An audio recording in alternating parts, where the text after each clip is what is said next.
നമുക്കറിയാലോ എന്താണ് സംഭവിച്ചതെന്നുള്ളത്. പോലീസിന് നേരെ അതിക്രമം, അതുകൂടാതെ ED ഉദ്യോഗസ്ഥർ, വനിതകൾ ഉൾപ്പെടെ സഞ്ചരിച്ച കാർ ഗുണ്ടകൾ, CPM ഗുണ്ടകൾ അറ്റാക്ക് ചെയ്യുന്നു, എന്നിട്ട് അശ്ലീലം പറയുന്നു.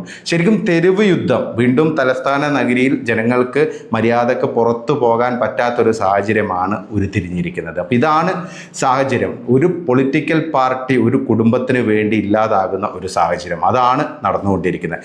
CMRL-ഉം എക്സാലോജിക്കും രണ്ട് കമ്പനികളാണ്. സ്വാഭാവികമായി അവർ തമ്മിലുള്ള സാമ്പത്തിക ഇടപാടുമായി ബന്ധപ്പെട്ടുള്ള തിരിമറിയാണ് ഇപ്പോൾ ED അന്വേഷിച്ചുകൊണ്ടിരിക്കുന്നത്. അതിനെന്തിനാണ് ഈ CPM-മാർ നിരത്തിലിറങ്ങുന്നത് എന്നുള്ളതാണ്.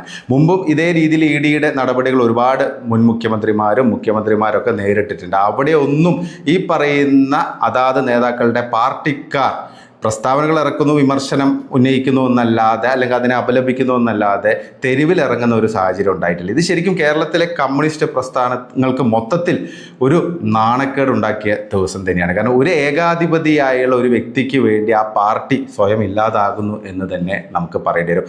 വളരെ നാണം കെട്ട ഒരു സാഹചര്യത്തിലൂടെയാണ് കമ്മ്യൂണിസ്റ്റുകാർ പോയിക്കൊണ്ടിരിക്കുന്നത്.